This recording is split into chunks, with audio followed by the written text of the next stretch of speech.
It is time to crown a new king and queen of archery. After a 3-month hiatus for the Rio Olympics, World Archery's World Cup season finally concludes in Denmark.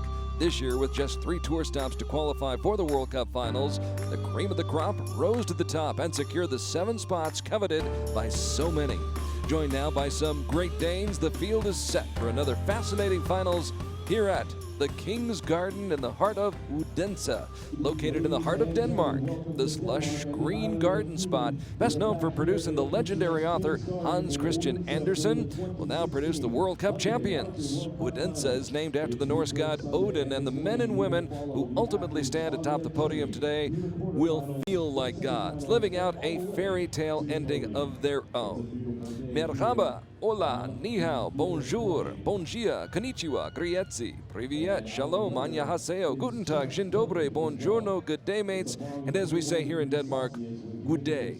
Welcome to the World Archery's 2016 World Cup Finals, coming to you live from the 3rd largest city in Denmark, located on the Garden Isle of Fyn, where we bid you good morning, good afternoon, or good evening. Whatever time it may be, wherever you may be, we're glad to have you with us here on Archery TV.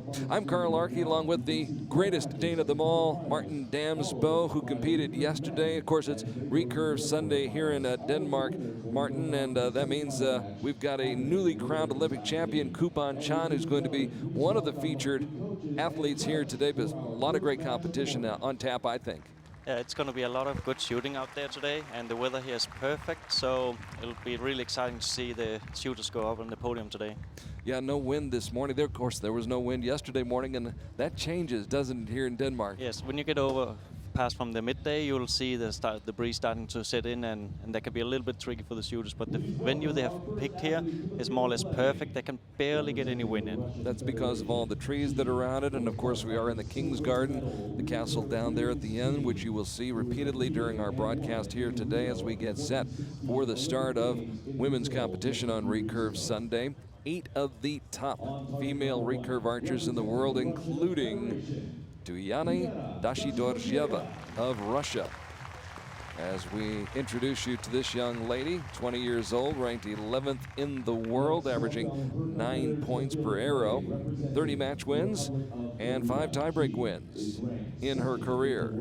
And she will be facing one of the top archers in all the world, not just in women's archery, but in archery, period. This is Jae Sun, the 20-year-old who's ranked #1 from Korea, averaging just under 9.4 points per arrow. She's got 32 match wins in her brief career already, an 89% winning percentage, and she's won 3 of her matches via tiebreakers.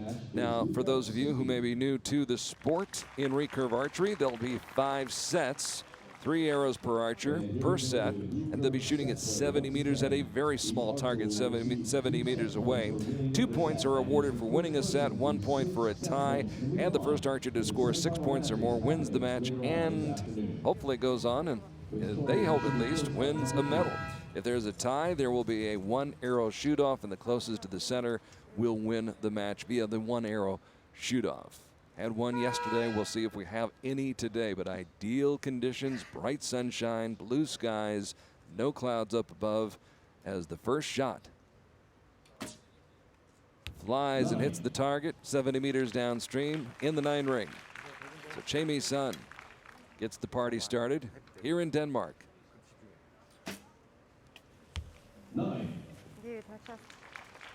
The weather this morning is, just perfect, so there shouldn't be any changing from the practice field. That's just 50 meters from the side of this lane, so only thing that can be is you get in there and you have your tension up and just about working through your shots and believe in them. This is typical weather for Denmark, isn't it? Yeah, we had a great summer this year. It was a Monday and a Tuesday, so this here is awesome. No. We have been blessed this weekend. Had great weather yesterday, great weather today. Nice group. A little bit to the left, but yeah.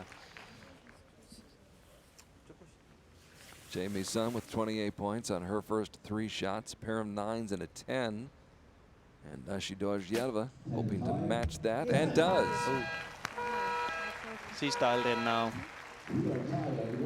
So both of these archers come out with their A games. Jamie's son, and you would understand this very well, Martin, having been in the sport so long as a great compound archer. Jamie's son had to have been very disappointed, I'm sure, with her outcome in the Olympics down in Rio. She's #1 in the world. She goes down there, and she lost in the quarterfinals, which is no shame, and she lost to a great archer, Alejandro Valencia, but she doesn't medal down there, and she was the #1 archer going into the Olympics. It's always hard to be, especially as such a top seed like the Koreans more or less always are. Everybody expect them to win everything, which they also do, but quite often, yes. Quite often, but again, once in a while, it's just these archers here. They work for it full time, 24/7. So all of them want to go with the gold, and yeah, the match is going to be so close, and you could see that at the Olympic as well. It's the venue they had there, the good venue to shoot at. So it comes down to one arrow more or less. Also a lot of shoot-offs, and yeah, just amazing with the archery nowadays. On any given day, it can happen. And it happened to Jamie's son, who went to Rio as the #1 ranked female archer in recurve archery. Got through her first couple of matches, but then ran into Alejandro Valencia, who I thought had an outstanding performance at the Olympic Games in Rio. And Alejandro was able to pull off the upset. As a result, Jamie's son finished 8th in Rio.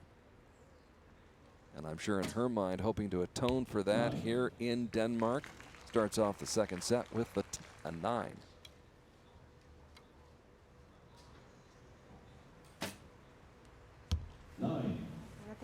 Dashi Dorjeva, one of 2 Russian archers that we'll see this morning. You can actually see there's some breeze in the trees now. All of a sudden. Yeah, maybe she got caught here by it. Just now picked up. Oy.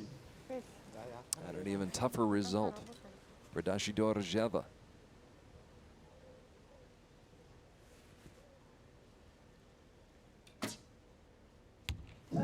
Back on line. Shows the mental toughness of Jamie's son. Instilled in that Korean program. Both of these archers very tough, very strong mentally. However, that 6 by Dashi Dorjeva costs her the set. She falls behind 3-1. And that's you don't want to trail that much when you're up against the Koreans. When they're first on the roll there, they normally don't give much in. Good look at Tuiyana Dashi Dorjeva. Started her career in 2008, came out internationally in 2010. 5 World Championship medals at 5 different events for Tuiyana Dashi Dorjeva. You take a look at that target face. Great camera angles our crew from Hit the Roof Productions providing for us here in Denmark all weekend long. And again, a good look at Tuiyana Dashi Dorjeva, just 20 years old, the 2nd member of Russia's Olympic silver medal winning team. Her biggest individual achievement to date is silver medal at the 2016 European Championships. She and Jamie's son competing in their first World Cup final.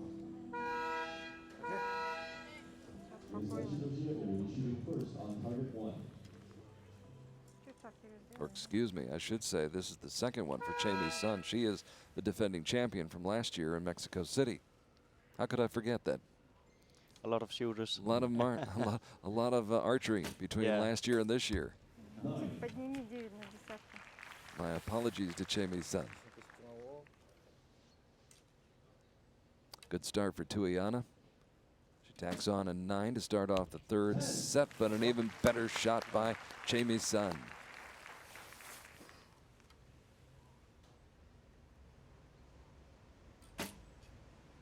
Wasn't too happy about that one. Yeah, goes out to a 3. Veered far off course. Seems like there's actually coming a little bit of crosswind in once in a while, and then suddenly dies off totally again. So I think they can be unlucky to get caught a little bit in that, especially when you shoot the alternate shooting, where you only have that 20 seconds on the clock and you actually can't do much about it. You can be lucky that you don't have any wind at all and your opponent suddenly get a heavy wind blow, but one of those rare moments where actually she could have missed on that shot and she'll still split the set. yes, exactly. But she decided to go ahead and take the set and move ahead 5-1 over to Yana Dashidorjeva, who had some misfortune there. And now she only have to tie the next set to win the match, and then she's on for the semifinals. We are on an island, are we not? Yes.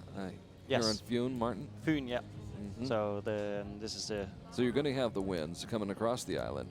Yeah, it's in the middle of the island here, so that's not the biggest issue. The thing is that Denmark is flat as a pancake, so it doesn't matter where you are, there'll come some wind in because we have water all around. So it's and here's in Denmark and it's in fall time. It's yeah. Normally you would see every kind of wind. We were a little bit we were, how can we say it? We were lucky to have this kind of wind in this time of the year. A few weeks back it was like bad weather, wind, raining, cold, and then the last week and a half has just been better and better and better. So this is more than lucky. Well, the gods of archery obviously knew we had the World Cup finals coming up here. I actually think it's because they missed the schedule, because normally when there's archery on, they put on all the bad weather. All the bad weather. So I think he's out of town. Everybody's still remembering last year, the lead up to the World Championships, the cool, well, I'll say cool weather. We had a little bit of everything. Yes, during the elimination and the qualifying, but when we got to the matches during the weekend at the Christianborg Palace, it was beautiful. Have to match the 9 there. Nope, see that? More than matches that 9.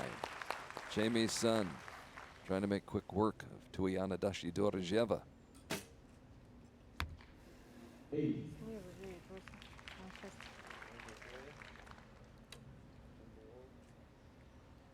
So a 9 and an 8 for Dashidorjeva, who this season has a team bronze medal in Shanghai and a team silver in Antalya. But right now she's down by 1. Now 10 will put a little bit of pressure on. 9. Instead, the 9 leaves the door open, and it's just an 8 that is needed by Jamie's son to win this match. That's a nice shot. And she gets 9.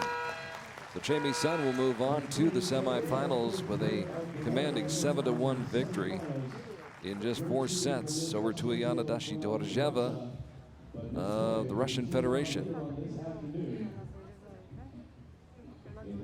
So Jamie's son coming out. And all business. I have the feeling she went back home after Rio and was out on the practice range for quite some time. Oh yeah, she want to get something with her from here. So some good footage here from the World Archery camera crew. So Jamie's son, number 1 in the world, and the favorite here to win this World Cup final, comes out and makes a statement with a 7-1 victory over Tuiana Dashidorjeva, whose work is done for the day. That is not the case for Jamie's son. She'll be back later in the day in the women's semifinals, and then we'll see where she goes from there as they change the target faces here in Odense, Denmark, which has been absolutely wonderful. Great crowd support. You might know that young lady. Might you not? Yeah, I've seen her before. Seen her around a little bit? Yeah, okay. a little bit. Pretty good archer. Yeah, it works pretty good. Very good archer. Word is she moved from Australia. Yeah, to Denmark. I don't know Denmark, why. yeah. Apparently didn't like the warm weather down there. Prefer the cooler climes here in Denmark, yes. Erica Neer in the crowd. Good crowd this morning as well. We woke everybody up in Odense. Yes, they did.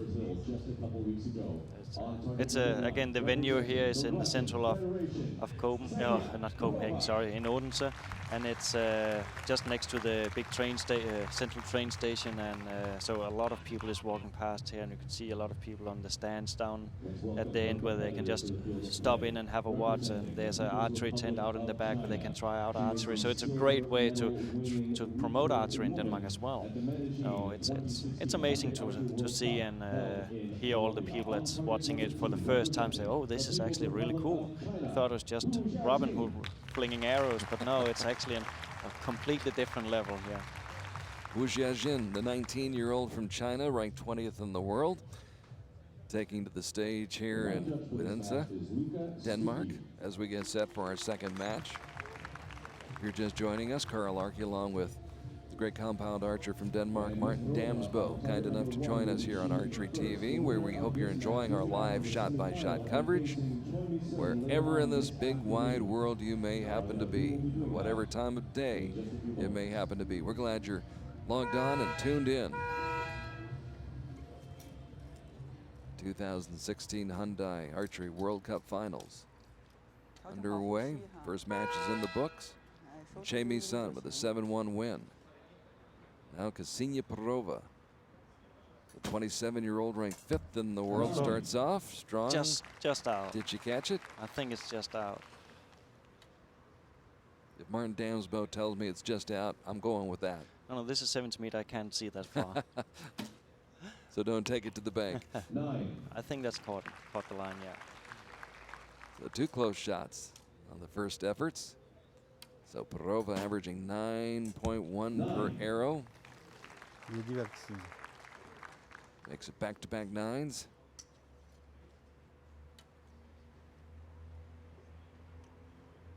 And Wu Jiajin. 9. At her first World Cup final, coming out, shooting well, pair of 9s. 8. And every once in a while, that'll happen. Yep. Saw it also yesterday for a lot of the compounds, even, yeah. Even the Mikey in the gold medal match and myself, we one arrow, once in a while, it escapes the yellow part. So Wu Jiajin with a 10 on her third shot takes the opening set and takes a 2-0 lead over Ksenia Perova. Good look at Ksenia Perova, who lives in Lesnoy. Came out on the tour in 2005, is competing internationally for about 11 years now. Ksenia capturing a team gold medal a year ago here in Denmark at the World Championships in Copenhagen. Meanwhile, Wu Jiajin, this year, a team silver medal in Medellin and an individual silver medal in Medellin as well at stage 2 down in Colombia. And asserting herself already here in this match by taking the first set. Talk about the importance. We talked about this quite a bit yesterday during the compound matches, Martin, but how significant it is to get off to a good start, how that affects you mentally. Oh, it's especially in this game here, it's more or less all or nothing there, because you want to get in there and put on pressure from the first arrow, because especially here when they shoot the set system, if you can pull away with 2 points and just from the first set, you're already okay. Not that you can lean back and relax, because you want to go all the way and keep applying pressure. But if you have a bad arrow, then it won't kill you from it. So you want to apply pressure from the first arrow, and especially here also, if you can make 3 good sets, the first 3 good sets strong, then you're done, and you can go back to the next match. Go back, relax, have a cool drink. Yep. Then refocus and get ready. Ksenia Perova grabbing an early lead in this set, but that 8. provides an opportunity right now for Wu Jiajin to move ahead if she can shoot a 10. She can knot the score up with a 9, but she gets the 10.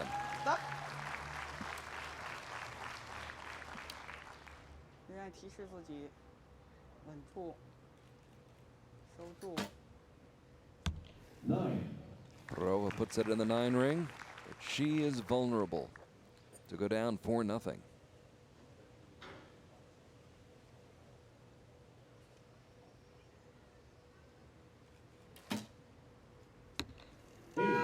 Eight, and they split. Yeah, also what people have to remember for the World Cup finals here, it's a completely different mindset for the shooters, because normally you have a whole week of shooting. You have a practice, unofficial practice day, official practice day, then you have a ranking round, then you have the eliminations rounds. Here you can travel from, people coming from Mexico, Colombia, travel over, shoot 1 day of practice, and then you go in, you have your set of shooting, or for the compound you have 15 arrows where take it or leave it. Maybe you go home after 15 arrows. Yeah. Yes. So for you to set yourself up, and it's really difficult mentally. So for the people that has tried it before, been in a World Cup final before, they definitely have a little bit of an advantage. For people that haven't been there in there before, you don't know what you should expect, and it's such a weird feeling. It happens so fast. It happens so fast, and it's done before it's actually started. So it's such a weird setup. I was thinking about that yesterday in the mixed team competition. Alejandro Valencia and Camilo Cardona flew all the way from Colombia just for that one match. Shoot 8 arrows each. You get 8 arrows each, and it was over in about 10 minutes. Yep, exactly. So. At least it takes longer time than doing a 100-meter sprint. This is true. The Olympics. So this is true. but yeah, it's a really weird setup to prepare yourself for. And well, for the Recurve, they have had the Olympics, so they have had a lot of stuff to do and a lot of stuff on their mind. But for the compound, we have had almost 2 months of no big tournaments. So to prepare yourself for 1.5, 2 months for something that could be as little as 15 arrows, it's really weird. It puts a premium on every one of these arrows. Exactly. For both the compound and the recurve archers. Pair of 8s for Perova. So you want to put on a little bit more pressure too. The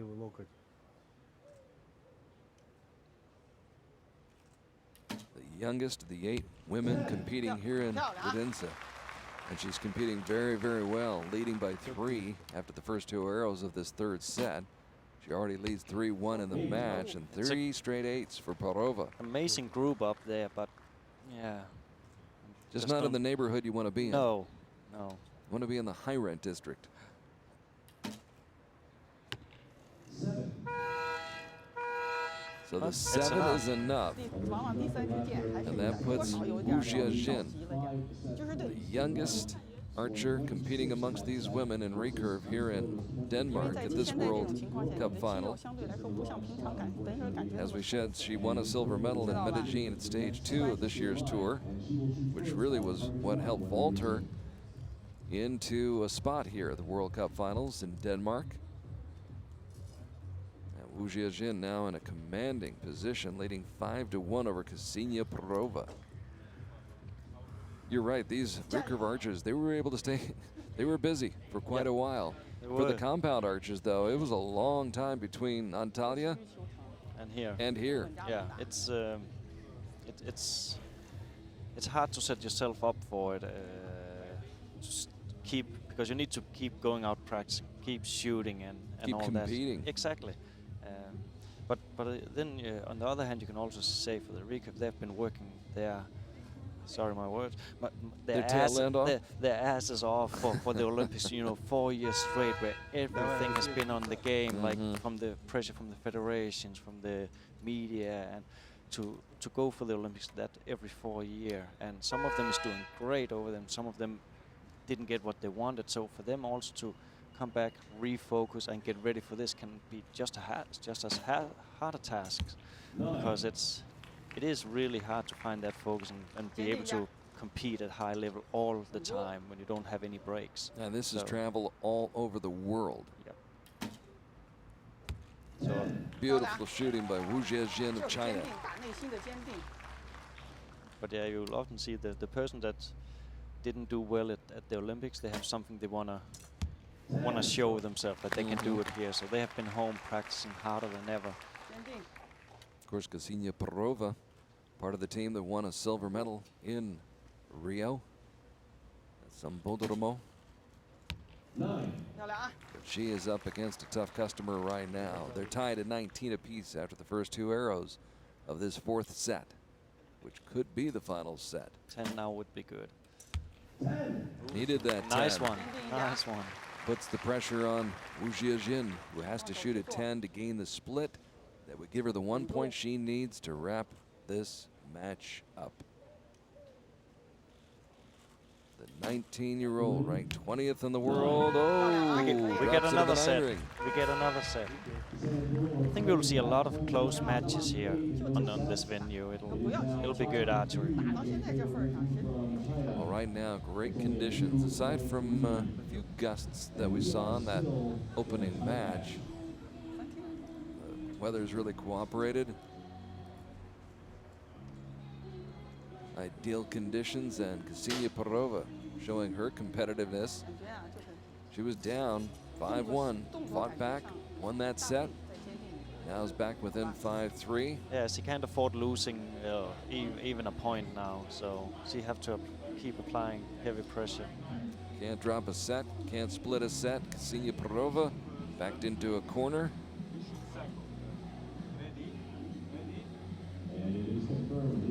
Of course, Ksenia Perova, she was able to get to Denmark by virtue of her performance in Antalya, where she won the silver medal, finishing 2nd to Jamie's son. Some of the volunteers having a good time at the stands. Camilla and Sif. That's actually some of our young junior recurve shooters. Camilla won the Berlin Open last year indoor, so they're good upcomings, and they're dreaming about standing on this stage on the shooting line instead of as volunteers. Got a lot of great role models here in Denmark to look up to. Sarah Holst Sonneshen, Erika Anir, Stefan Hansen, the guy sitting next to me, Martin Damsbo. Wu Jiajin dialed in.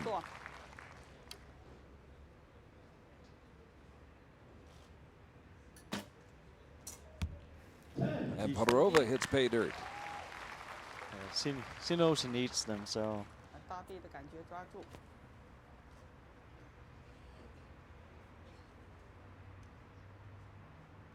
Ms. Wu trying to avoid going to a tiebreaker. Tied at 19 all here in the 5th set.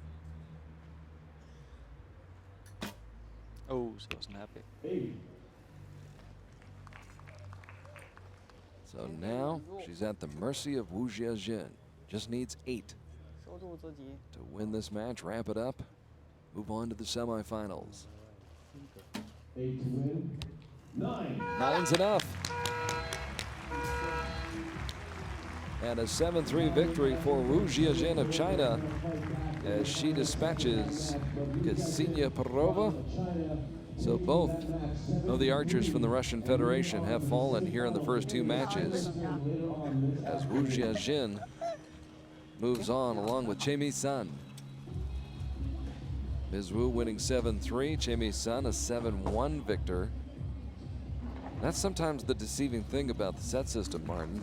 These matches are a little bit closer than maybe the final score will indicate. Yes, it is. It's built up so you are able to have that one bad arrow and it won't kill you instantly. You can fight your way back if you keep shooting strong. And some people like the system, some of the shooters don't like the system, but it's making a great TV spectator sport. Because what about the compound archers? Now say, for instance, in your own case yesterday, you had one tough arrow. If you'd taken that one arrow out, might have been a different outcome in your match. Yeah, for me yesterday, it would have been something that could have maybe saved me for another set.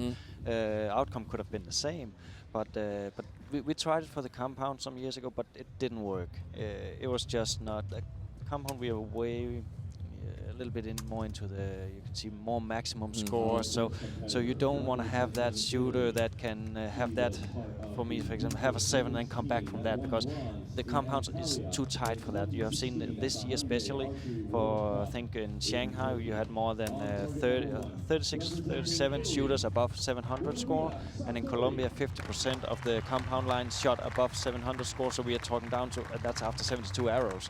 We are down to like only a few points will drop you 10, 15 spots. So it's, the compound is down to the smallest, what do we call it, difference to make a lot of steps. So we want a clean sheet. We want a score, so the best, the highest score will win. And with cumulative scoring, you can get that clean sheet, which we almost saw yesterday. As Mike Schlosser started off his match, first 10 of his 15 arrows were clean. They were all 10s. Yes. And it was also so cool to see the, see the spectators when he actually dropped the first 9. Everyone just went, whoa! Oh, yeah. And you could just see on Mikey that he was like, "It's okay, I got this. We'll just but smile." It was fun. It was great drama to watch him shoot those 10 10s. Yes. Well, there's a reason why you don't they call have that, him I Mr. guess, Perfect. for the sets. No. Yeah. There's a reason why he's called Mr. Perfect there. So he shoots great and put up a big game every time. And he's always there, always in the top. Well, a big-time archer taking the stage right now in the third recurve match for the women. And that is Kibo Bay over on target number 2, about to release the first shot of this match. Good look at the Olympic champion from 2012 in London, the bronze medalist from Rio. That's a long shot. Well, whatever it takes. Bottom line business. Exactly. Kibo Bay, 28 years old, ranked 3rd in the world, facing Gwendolina Sartorii, ranked 17th. Comes up with a 9 on her first shot. Shooting from the left side.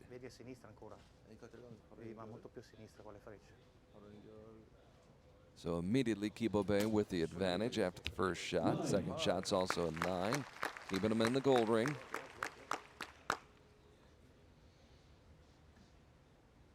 I think all of the shooters are happy about their caps or their hats today with the sun. It's just straight in the face, and that's the only bad thing here on this venue, is that when there's no clouds to cover up the sun, then because of the time of the year, the sun is so low, so you will see a lot of sun glare on your side. Doesn't seem to be affecting Kibo Bay too much. No sunglasses, no problem, 28 points. With a pair of 9s and a 10. Of course, a 10 here. And there it is. And they split the set. It's a really important start. If Siki keeps up and keep taking a point set all the way, it can go down to a shoot-off. We didn't see many of the shoot-offs yesterday, except just one. I think the one from Sarah was like really down to a close line call. It's. How would you say it in Denmark? We would say about the skin of your teeth. That's how close it was. It was, yeah. It was, we would say more or less the same for it. And it was in the biggest match of the day. Yeah. The matchup with Marcella Tonioli. Now, here's a good look at Kibo Bay, who lost in the semifinals in Rio to Chong Hee Jin, who went on to win the gold medal, and ironically enough, isn't even here at the World Cup finals. Tells you how tough it is to try and compete amongst your own teammates. Yeah. The World Cup ranking here is always so different than, you say, the world ranking or the Olympics, because it's down to the different World Cups. How are you progressing? How are you doing? You can have one bad World Cup, that's enough for you to be out. But also, if you win one and just have a good rank of the other ones, you still collect points enough to be here. And many of the countries also have to focus on maybe not going to all of them. So. Ms. Key with an 8. Rarely happens. When it does, it would behoove Gwendolina Sartorii to take advantage, and she does.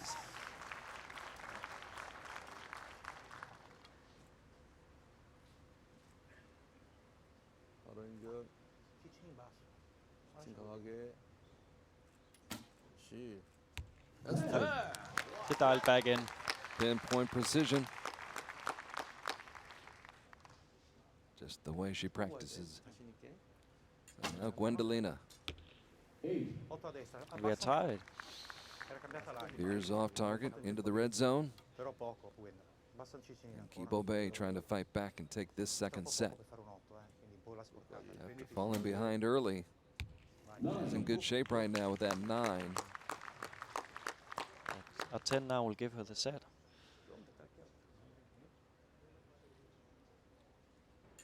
And the win.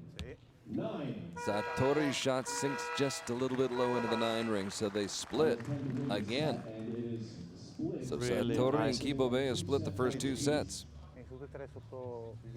Still tied. And a very La seconda c'era un po' d'arietta, non so, Two very magari talented archers. Comunque mi sembrava buono il tiro. Kibo Bay, of course, a double gold medalist in 2012 at the Olympics in London.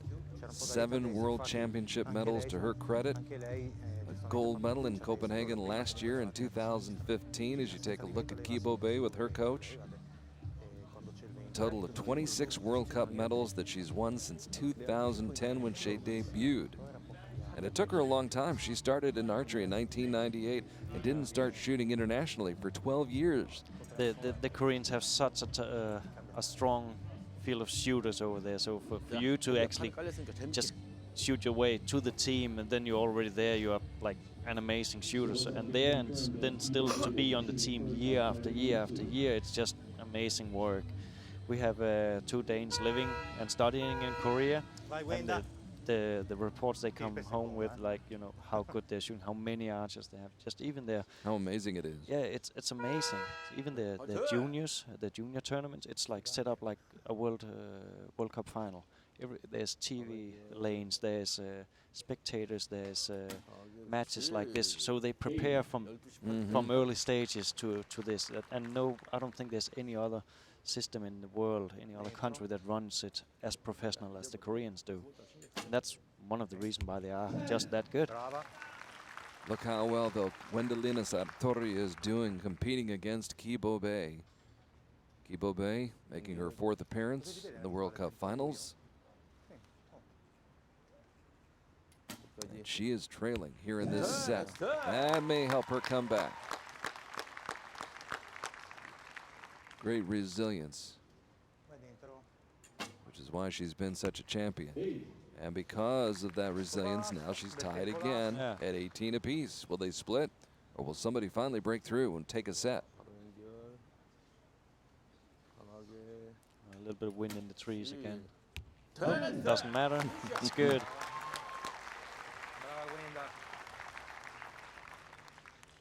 A mighty wind powered that arrow to the 10 ring, and Gwendolina Sartori cannot match it, so the set does indeed go to Kibo Bay, and she grabs a 4-2 lead in this match, the 3rd of 4 women's matches in the quarterfinals here at the World Cup Finals, as Kibo Bay in her 4th World Cup Finals appearance. What an amazing career. 4 Olympic medals, 3 of them gold in the 2 games she's participated in Rio and London. Gwendolina Sartori also in Rio. She was on the Italian team that almost won a bronze medal down at Sambodromo at the Rio Olympics, which was just a little over a month ago. Almost medaled in Medellin, finished 4th, lost out in the bronze medal match. She made it to the last 8 of the 2 stages of the tours stops that she attended in 2016. 2 world championship titles for Gwendolina Sartori, the 27-year-old from Italy. 4 World Cup medals. 2 of those were individual medals, and they both came indoors in Nîmes and in Marrakesh. Would love to break through here at the World Cup Finals, but she's going to have to come from behind, and that 8 doesn't help her cause.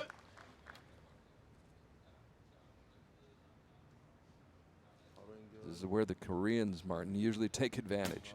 Yeah, but we have seen Kibo Bay shoot a few out in their 8, so it's still a possibility. But normally, no. Normally, they just tie it a little tighter. Yeah.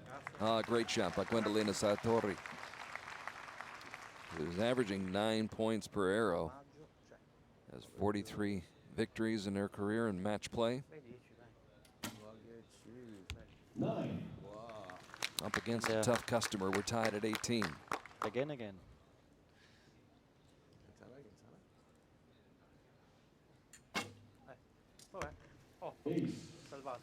That could be costly. Not sure if that's going to be enough. So it's in the hands now of Kibo Bay, who can put it away with a 9 or better. Ms. Key for the win, and she got it. So Kibo Bay breaking away over the final 2 sets. After splitting the first 2, she took the next 2, and she winds up winning 6-2. And again, you know, somebody 5 years from now will look at that score and go, oh, it wasn't a very close match. It was a close match. It was a really close match. I think in every set, after the first 2 arrows, they were tied. So it's down to the last arrow every time. And that's also the hard part about the set system, that you reset the system every end. So it doesn't matter if you shoot a perfect round or a really, really bad round. The next 3 arrows is brand new match. That's right. So that was nice. Now do it again. Yeah, exactly. It's so you can be so happy that you just put in 3 X's, but the next after that arrow, those 2 arrows, it's forgotten and you have to start all over again. So it's also hard mentally for all of them. Who will be the king at the end of the day? That is the question. And who will be the queen? Another question. It's being decided. You're in Odense. Am I saying that correctly? It's close enough. Is it close enough? Yeah, Odense. Odense. Yeah. Odense? Odense, yeah. Odense. I'm working on it, Martin. I'm working on it. Hey, my we Danish. just need for you to visit Denmark a few more times, then you'll get it. Believe me. From your lips to God's ears. I love it here. We had a great time in Copenhagen last summer, and then coming here to Odense. Odense? Odense. Close enough. Yeah. Yeah. Tanya Ting, about to do her thing, the 22-year-old, ranked 2nd in the world from Chinese Taipei. And she is taking on, of course, one of the favorites, one of the crowd favorites. This is Maya Jerger, the 24-year-old, who's had a good season, ranked 28th in the world. She finished 4th at stage 1 in Shanghai, just missing out on a bronze medal at stage 1. Competed in Antalya as well, and of course she was the gold medalist at the World Championships in Belek 3 years ago, 2013, on the beach in Turkey. So Maya Jerger, and she's one of those archers you were talking about who's living in Korea now and training. Exactly. Yeah, and she was really unlucky. Well, Denmark was this year. We didn't have any spots at the Olympics, and she was like devastated. For she's worked so hard to get there and had so many almost there, barely there. So she's been home working harder than ever to come here and make a great show. And of course the host nation gets to appoint an archer. They have a spot, and that spot is being filled by Maya Jerger, who faces the very, very talented Tanya Ting from Chinese Taipei, who is averaging 9.2 per arrow, 51 wins in her career, and Maya Jerger starts out very strong with a 9. Got the crowd behind her.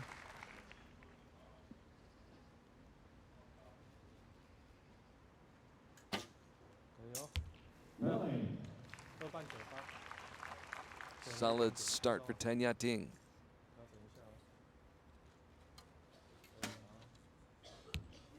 And very close to that line. They put the asterisk up beside it. And Maya Jerger might have the lead here in this set. It's really close to call. Too soon to call, too close. Yeah. We'll wait for the judges. Of course, Maya's got to finish up with a strong shot right here. She Otherwise, wasn't it's happy about that. academic. Now it's an academic point. Yeah. So even if that second arrow is a 10, it won't change. No. You could see right where the release was that she was just not happy about that. then the archer might receive the higher score if that arrow is So the judges will take a look at it, but again, in this set system, it won't matter much. It won't change the outcome of the set. The set will belong to Tanya Ting of Chinese Taipei, who was 5th in Rio at the Olympics. Tanya Ting, the only recurve archer in women's competition here in Denmark to medal individually at all 3 stages of this year's 2016 Hyundai Archery World Cup Tour. She picked up a silver medal in Shanghai, bronze medal in Medellin, and a bronze medal in Antalya. That's consistency, Martin. It's amazing Incredible season. consistency. Yeah, exactly. Especially in this high-end game, that it's like there's so many that can shoot on that level. So for you to be there all the time, it's amazing strength. Just to qualify and get to the medal matches, let alone Yep. medal when you get there. Yeah, it's amazing strength. Each time you show up, you've got about 300 other people with bows and arrows who are pretty good. Yep. And you got to deal with them for about 3 or 4 days and work your way through the field. And hopefully, at the end of the day or the end of the week, you get to compete on TV. Yep. Doesn't always happen. And nobody, including Martin Damsbo, takes that for granted. 9.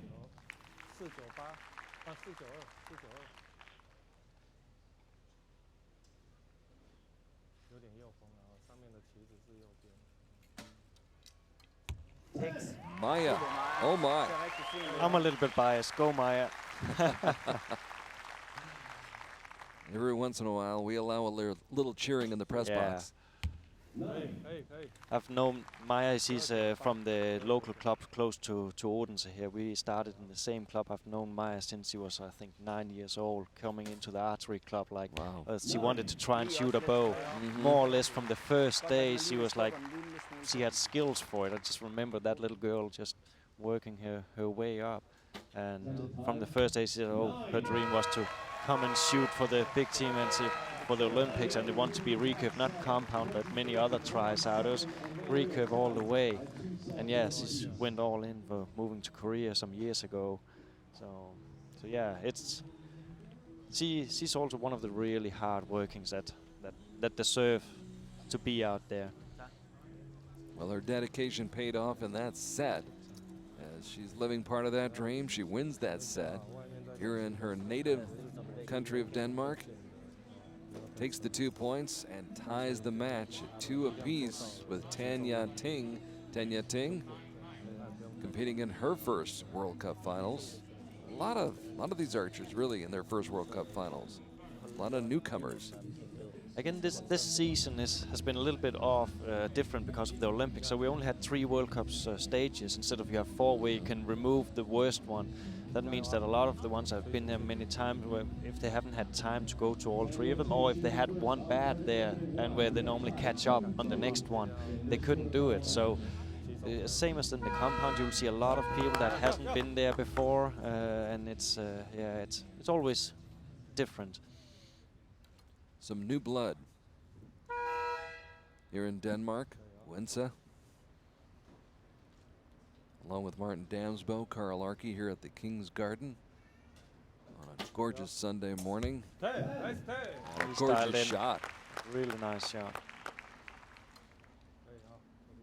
Tanya Ting setting the bar high Little for Maya Jerger. breeze in the trees there. He's getting notes from the coach Nils Stahl to set her side a little bit.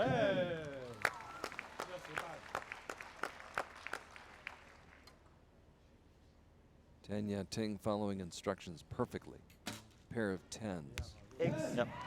What a shot by Maya Jerger. And an appreciative crowd watches as Tanya Ting puts this set out of reach with that 9. So Maya will have a free shot there.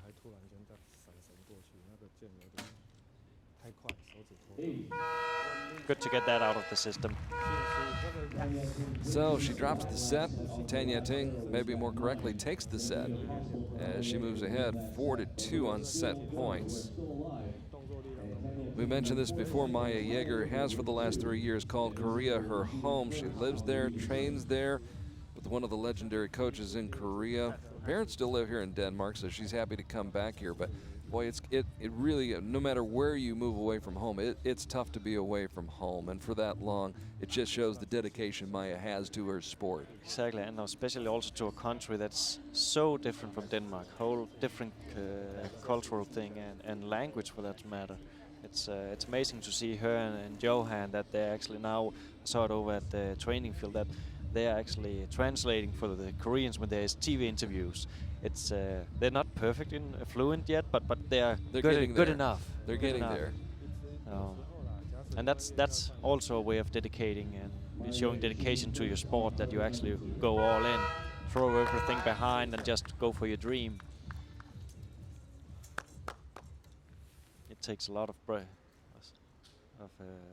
bravery to do that. Maya Jerger all in. And trying to get back into a tie with Tanya Ting, and that's a good start. The first step to try to get back into a 4-all tie.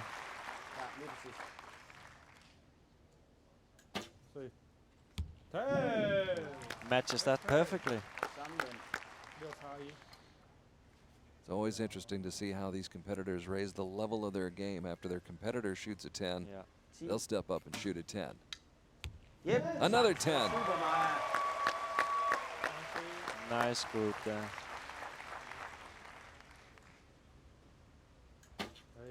Ms. Tan with an 8. That's an opening for Maya to tie the match. Advantage for Denmark right here. Can she take advantage? She does. The set belongs to Maya Jerger.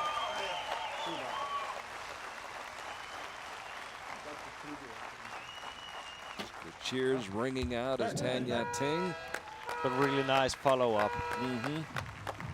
Something that might help carry over to the next set. Yeah. Which could be the deciding set. We will see. Tanya Ting, great competitor, along with Maya Jerger. I was trying to think back. Maya, I believe when she won that World Championships in Belek 2013, was that not in a shoot-off as well? Yes, it was down to and like... it was almost the exact same spot, and they had to lay the one target over the other to see how the holes lined up. It was super, super close, super shooting. It was amazing. It was, especially for Denmark. Denmark had a really good year that year, and for us to have a recurve medaling all the way in the top, it made huge difference for us here in Denmark. So you would just come off great performance in Paris. Yeah, at the World Cup finals. That too, and the women's team as well, recurve team, and our men's compound team, and that was a really good year. Also a really good year. 2013, I remember it well. Trocadero Gardens. Yeah, that was an amazing venue as well. It was. Great venue here in Denmark. Great setting, great weather, great archery. Tied at 4. Here in the 4th and final quarterfinals match. 9. Drops a little low for Tanya Ting. Still a solid shot. Just hear the cameras buzzing. Now she's got him buzzing. Maya Jerger.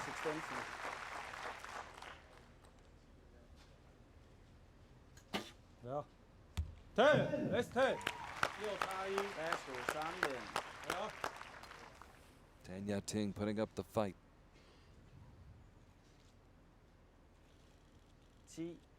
Good look at the grip by Maya Jerger. Oh, that was good. Good throw. You see a bow arm just moving out in the second. Saved it. Kept it in the 9 ring. They're tied at 19. in this pivotal fifth set, and a 10 by Tanya Ting puts all the pressure in the world on Maya Jerger right now. She needs a 10 to stay in the game. Anything less, and Tanya Ting will be moving on. Maya Jerger, and you could see from her expression as she released, it was almost as though she was saying, oh no. Yeah. You could see why. A 6 on the final shot by Maya Jerger, who was so good up till then. But then again, that's what Tanya Ting did. She put a lot of pressure on Maya Jerger. Yeah, that's also a big thing when you go in on the match. You know who decides who's start and who's not. So if you, as a shooter that starts, you can apply pressure on your opponent. And Tanya Ting certainly did that, but a great job turned in by Maya Jerger, who gave these fans here in Denmark a lot to cheer about and a lot to enjoy here on a Sunday morning in Odense, the home of Hans Christian Andersen, and Maya Jerger trying to write the fairy tale story, but it was not to be. As Tanya Ting walks away with a 6-4 victory in a match whose score is reflective of just how close that was. So as we look back on the first 4 matches in the women's recurve in the quarterfinals, 2 Korean archers, Chae Sun and Kibo Bae, both moving on. Chae Sun winning 7-1 over Tuyana Dashi Dorjeva. Kibo Bae defeating Gwendolina Sartorii 6-2. And it was Wu Jiajin with a 7-3 win over Ksenia Perova, and Tanya Ting dispatching Maya Jerger 6-4. So the ladies are done for a little while, and we'll clear the way for the gentlemen of Recurve Archery.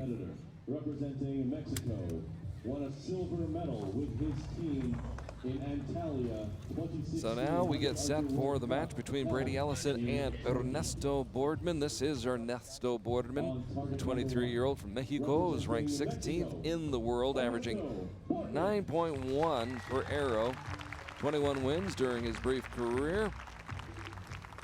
Ernesto starting with the bow and arrow in 2004, making his international debut in 2008. Here in 2016, World Cup team medals in Antalya and Medellin, both of them silver. As we take a look now at Brady Ellison of the United States, 27 years old and ranked 6th in the world. Of course, Brady Ellison, the bronze medalist in Rio this year, and almost got himself into the gold medal match. Yeah, there was also amazing shooting from him over performance all over at the whole Olympics. So it's that was a classic match. It was. Kuban Chan and Brady Ellison, and it went to a shoot-off. Brady shot an 8, and I think Ku shot a 9, as I recall. Of course, Mr. Ku is here. We'll see him momentarily. Who knows? We may see a rematch between those two before the day is over. Right now, Brady averaging 9.3 per arrow, 145 wins in his career, win percentage of 76%. And the bronze medalist from Rio to shoot first. With his Stars and Stripes bow. 9. An amazing thing with Brady as well has been the top of his game for so many years. He's just there all the time. It's amazing to follow. That's a good team. Ernesto, who's had a very strong outdoor season. Yeah, good job. Caught the Brady line. just catching the line. It's on the line. Push up, touch it. 10. Ernesto came pressure. to play, didn't he? Yeah.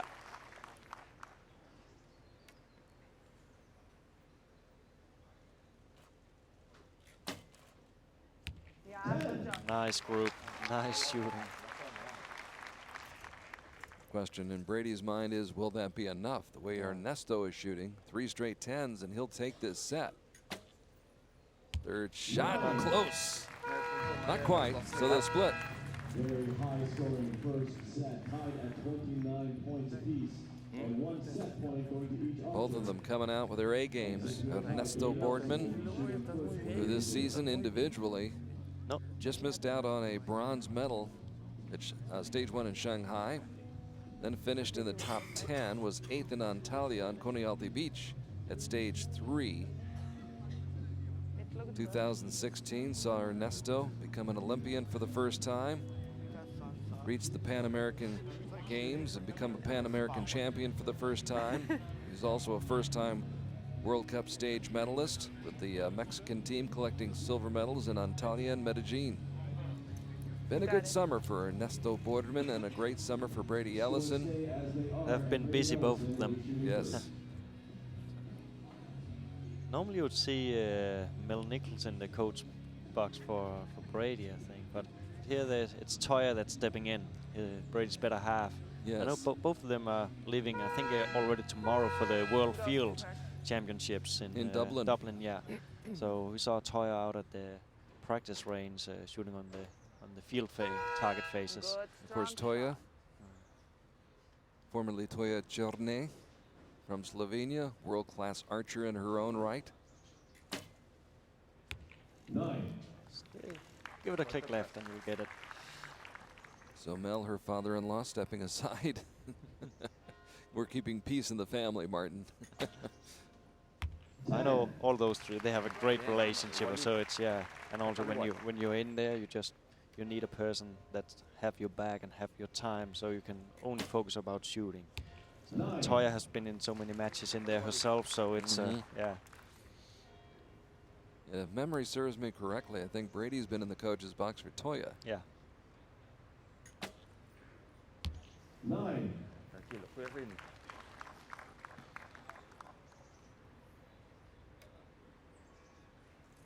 Advantage Ernesto Bordman as Brady lines up his third shot of this set, and that's a great one. A 10 for Ernesto will take the set. 9s, and then they tie it again. We'll see how he handles the pressure here. He wants it badly. Oh. 9. Again, nice grouping, good shooting from both of them, just outside of it. 28 points for each archer. The score now sits at 2 set points apiece. So Ernesto Bordman, who I'm sure got a lot of great experience down in Rio, participating in the Olympics down there, had to boost his confidence, and he seems to be a little bit more confident archer here at the World Cup Finals, competing against Brady Ellison in this first match of the day for the men. 4 quarterfinal matches, setting up 2 semis this afternoon, as the Ellisons, who will, after the Field Archery Championships in Dublin, take a well-deserved vacation break in Slovenia. Brady going to meet with the in-laws. Yeah, he can probably not escape it anymore. No, you got to keep peace in the family. Yeah. He's a smart man. Meanwhile, his mom and Mel will head to Hawaii for a little R&R. Yeah. After a long season, and it is a long season. You go through the indoor season, which will start up pretty soon. Yeah, actually, yeah, you have maybe 1 or 2 weeks off now, and then you start again. When is Marrakesh? I'm actually not sure. Is that in October, November? Maybe November. Yeah, maybe. I have to look at my calendar. That's on my next to-do list for the next week, to start planning the indoors. Start planning. Yeah. Just wanted to have this done and dusted. I may have to go home and pay a few bills.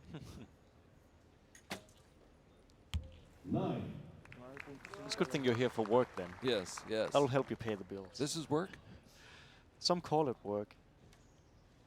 We call it a hobby, right? It beats digging ditches, I'll tell you that, Yeah. watching Brady Ellison shooting 10s.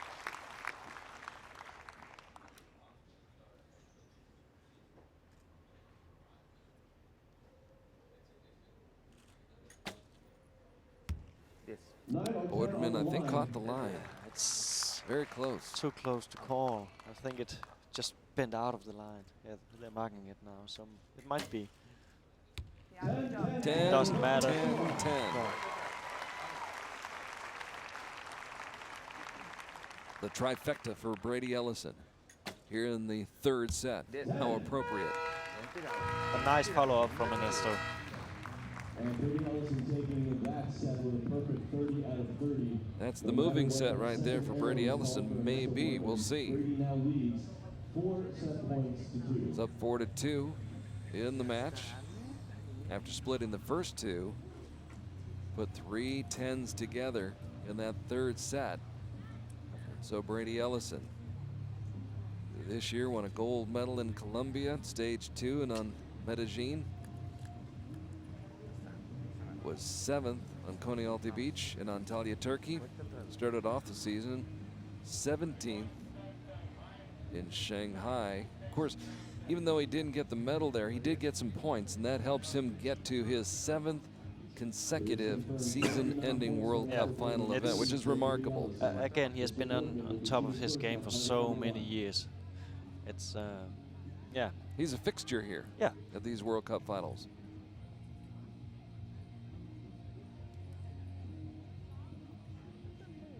And now with his wife having his back here in Denmark, he's up 4-2 over Ernesto Bordman.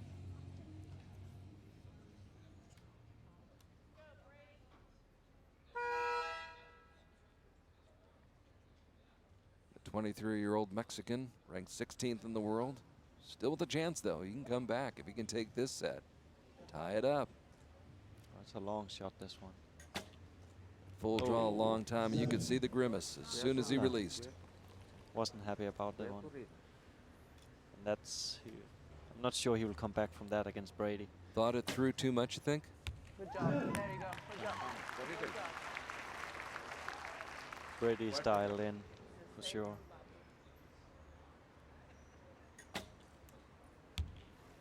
Much better effort by Ernesto.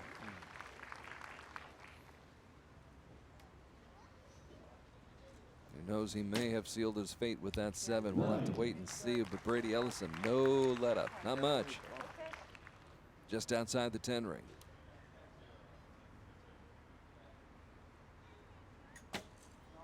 Oh.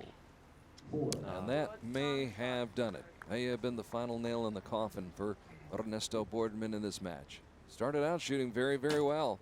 But Brady Ellison just picked up steam as he went along, and he closes it out with a 10. Wins big in the 4th set and takes the match by the final score of 6-2. Ernesto putting up a fight in the first 2 sets. They split those. They were tied at 2-all after 2 sets, but then Brady Ellison breaks away. 3 straight 10s in the 3rd set and a strong 4th set. And Brady moving on, taking care of business. And yeah, that heart is beating. And these still are beating hearts.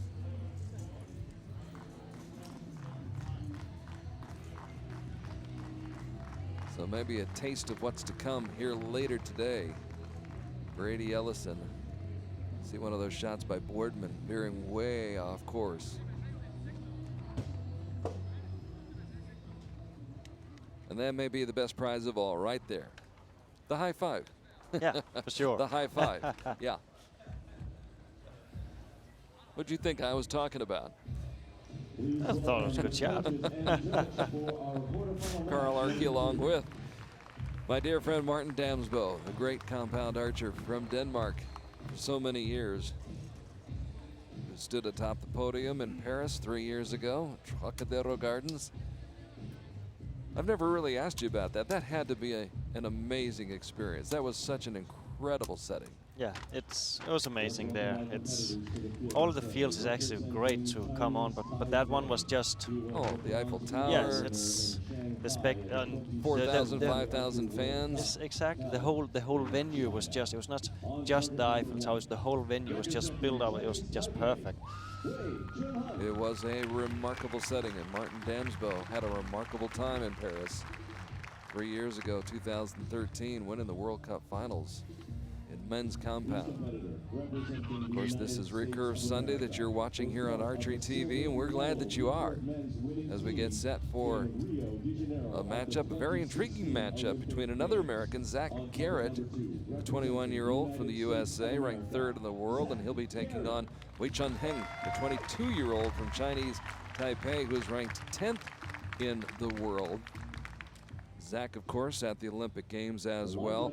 Zach put in a tough position, as was Jake Kaminsky, because they had to go up against Brady Ellison in the Olympic Games, and I know none of those three was very happy about having to do that. No, one thing is to go up against, for them to go up against Brady. Brady is one of the best archers, but that's the smallest part of the other part. Is it's their training buddies, one of their best friends. It's just never together. fun. Yes, they live together. It's you probably normally see them more than their girlfriends. So it's so it's never fun.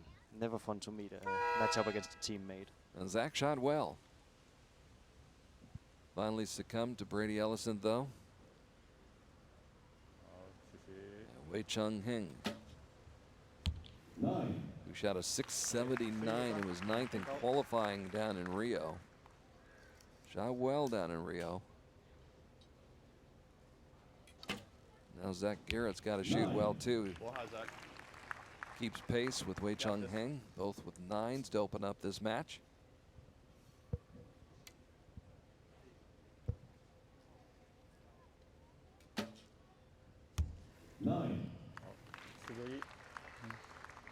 That feeling out period in that first set.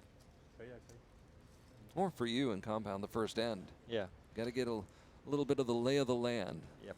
Find out where that wind's blowing. And especially here again, like I said, you have traveled from around the world and you go straight into a head-to-head game. It's you just come in there and figure out, what am I doing here?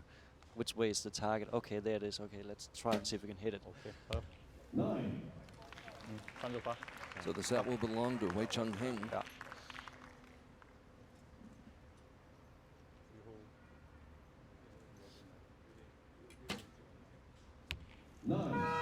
Strong shot from Zach Garrett to finish off the set, though. And he hopes that will stand him in good stead going to the second set, where he'll be trailing 2-2-0. Second quarterfinal men's match of the day. Zach trying to stretch, get loose. Here on this beautiful picture postcard day in Odense. Odense. Yeah. Odense. You'll get it. By the time I leave, I probably will. When you come home, people will look at you funny because you say it just out of your sleep. So, is Oden, Odense.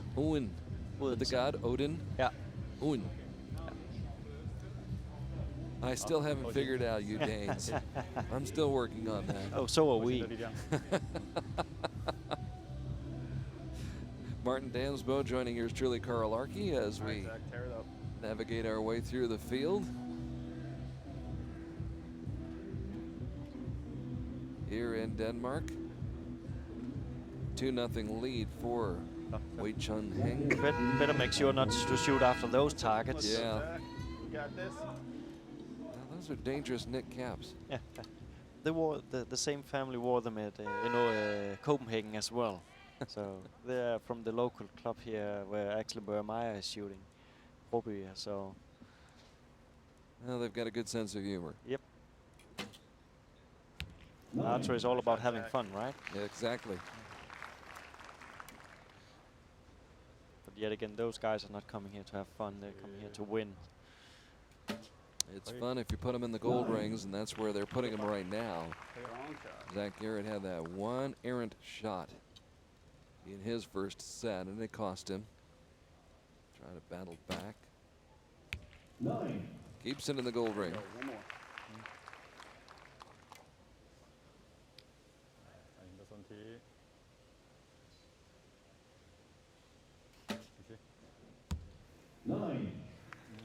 Good battle going on right now. Ting, or excuse me, Wei Chung Heng, both from Chinese Taipei.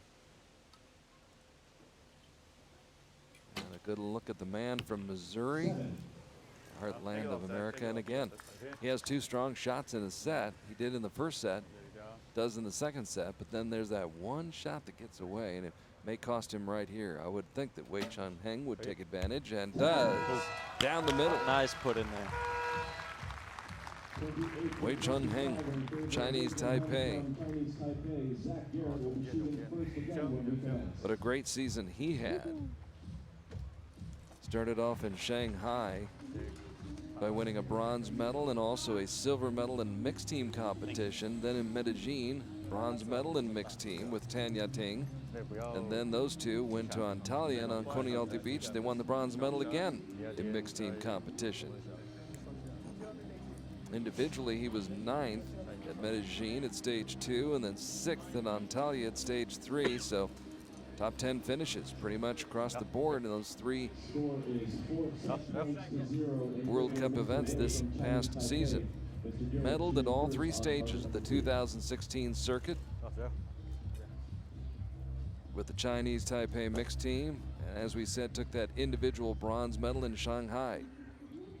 Never finished lower than 9th individually at any of this year's 3 legs of the World Cup tours. So Wei Chung Heng, tough customer right now for Zach Garrett, who is deep in thought as he steps up to the shooting line. Again, if Zach just get all the arrows in there and don't get that runaway arrow there, then he's actually putting up a really good match.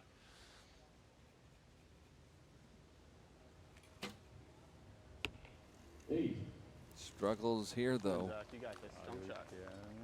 Trying to get things figured out. Not always that easy.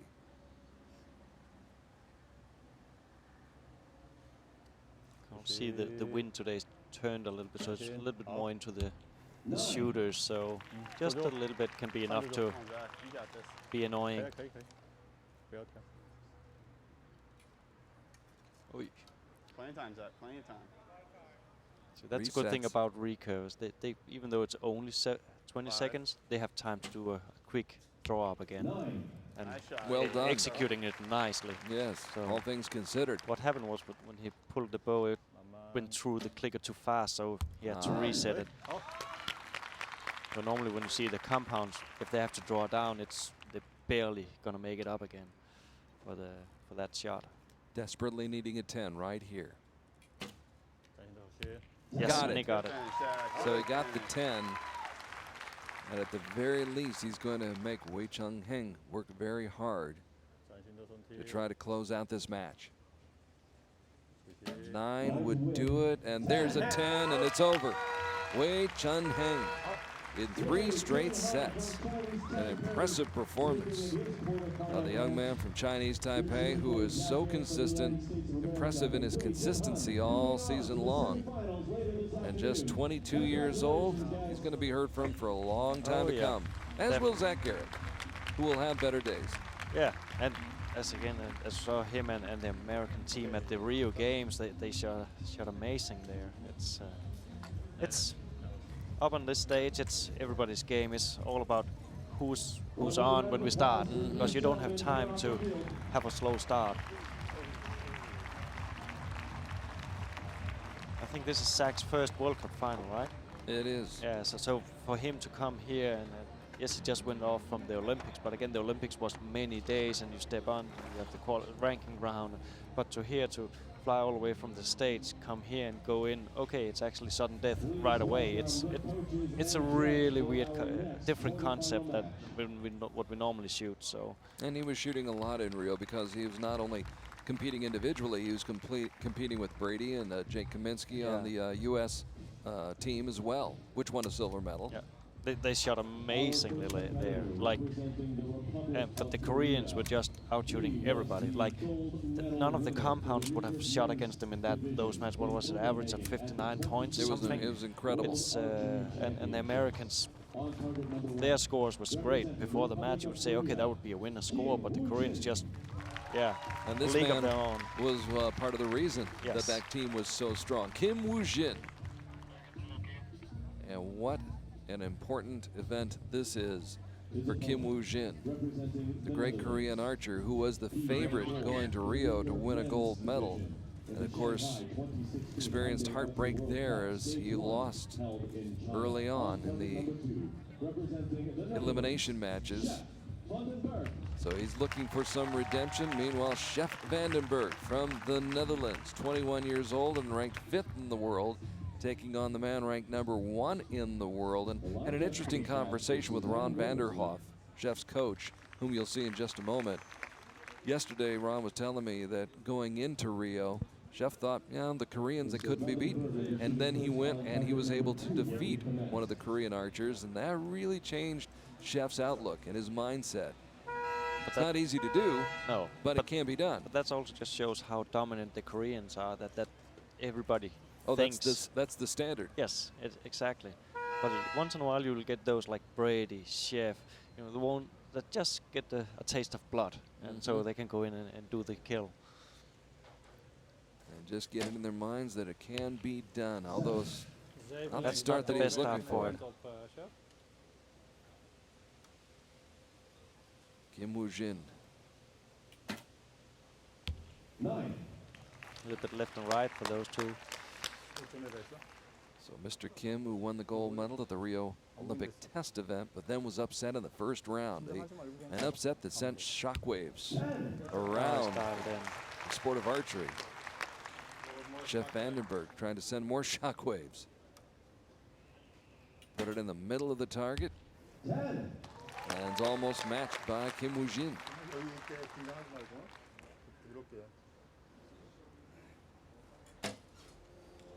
9. So after that struggling start with a 7, 10 and a 9 for Chef Vandenberg, but it probably will not be enough, and it is not enough to save him in this first set, as Kim Woo-jin will take it and take the first 2 points. Jump out to a 2-0 lead over Chef Vandenberg, who's averaging 9.3 per arrow. Good look at Chef right there. 61% winning percentage, 34 wins in match play in his career.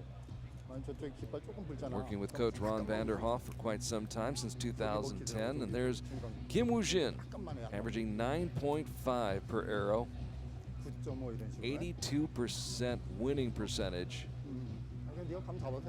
And at the Olympics, in qualifying, shot 700, a world record. Yeah.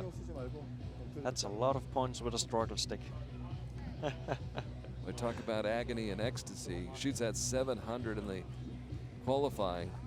Sets a world record. And he even what do you call it? Announced like weeks before the Olympics that was his goal. That he's gonna be ready. I'm gonna rank top, and I'm gonna. You're right. He was very vocal about it. Yeah. It's so again, it's amazing preparation for it. He would finish 8th in Colombia this year, which was the last time he failed to medal since Antalya 2 years before that. He won 16 medals between Antalya, Turkey in 2014 and then Medellin in 2016. So that's how dominant Kim Woo-jin was on the World Cup circuit. Just caught the line, yeah.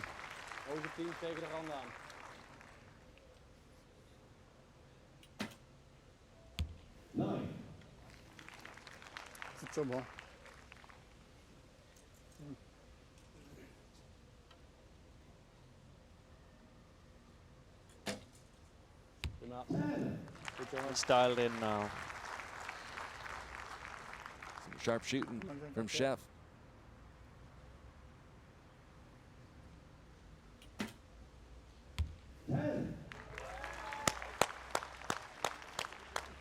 Mr. Kim staying right on Chef's heels.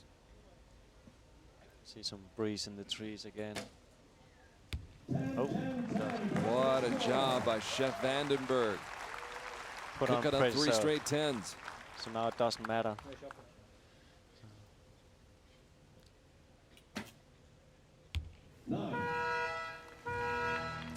The set belongs to Chef Vandenberg.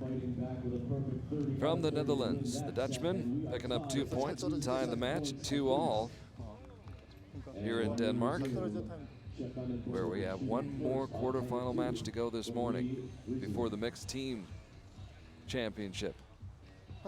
Chef with Ron Vanderhoff, who's done a great job with that team from the Netherlands, developing the compound as well as the recurve archers in that nation.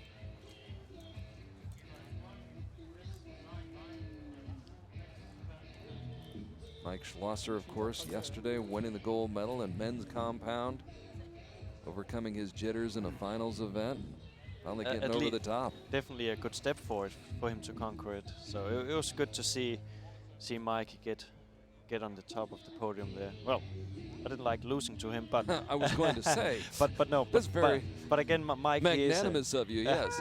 But again, Mike, he has been there all the year, all season, and it's been just such a hassle for him to fighting that podium panic there. So it's nice to see that he's getting better at it, and next year I think we will see him up there all the time again. I think sometimes we forget just how young a lot of these guys are. Oh, yeah.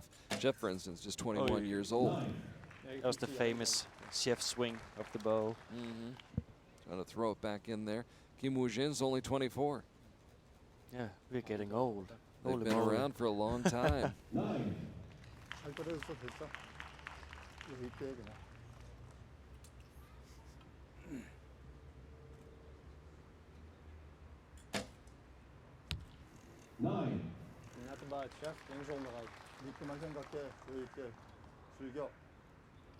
Chance for Mr. Kim to move ahead in this set, the third set. We're tied 2-all in the match. And it looks like he caught the line. I think it just caught. If so, he does have a 1-point advantage. It would be 19-18. A 10 now for Chef would be good pressure to apply. 9. Nice group, just a touch off.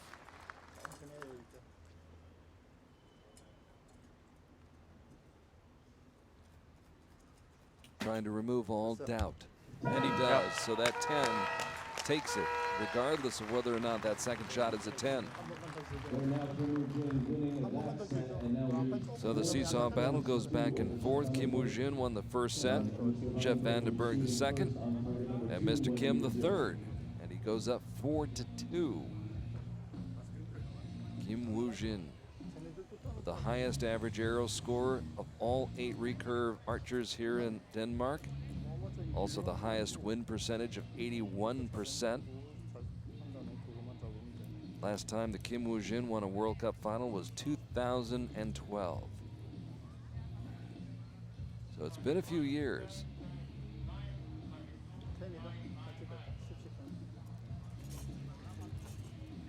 Two-time world champion Kim Woo-jin, who won the world title in 2015 in Copenhagen at Christiansborg Palace, and of course in Torino or Turin 2011. So a highly decorated champion from Korea. You have to wonder, at 24 years of age, he would be 28 years old, of course. The next time the Olympics roll around, can he sustain this level for that long? One thing is if he can stay in his level where he is now, but also all the other upcomings coming over and fight against the spot. It's they have so many, and the system is so good that doesn't matter how good you are. If the next one's coming, that's just a tad better. Is the competition from within his own team? Ooh, there's a 2 points lead for Chef. He also needs this win here. It's a rare sight, an 8 by Korea's Kim Woo-jin. I think that's getting a little bit more breezy on the shooting stance in there. Ooh. Chef, he's so amazing with that bow arm. You can see when he does that Chef flop with the bow arm, it's normally throws it in around the yellow. But when you see the shot, and if you don't know how he normally throws it, it's like, oh shit, that's not gonna happen, hit anything. But 2-point lead for Chef Vandenberg, who can put this set away and tie up the match. A little bit shaky that shot. He's at full draw for a long time. Grimaces outside the gold ring. But it's still enough, so he's at least secure one more set. Or one more end of shooting. The best that Mr. Kim can do is shoot a 10, and he does not get the 10, so he doesn't get the split. And we're tied after all at 4.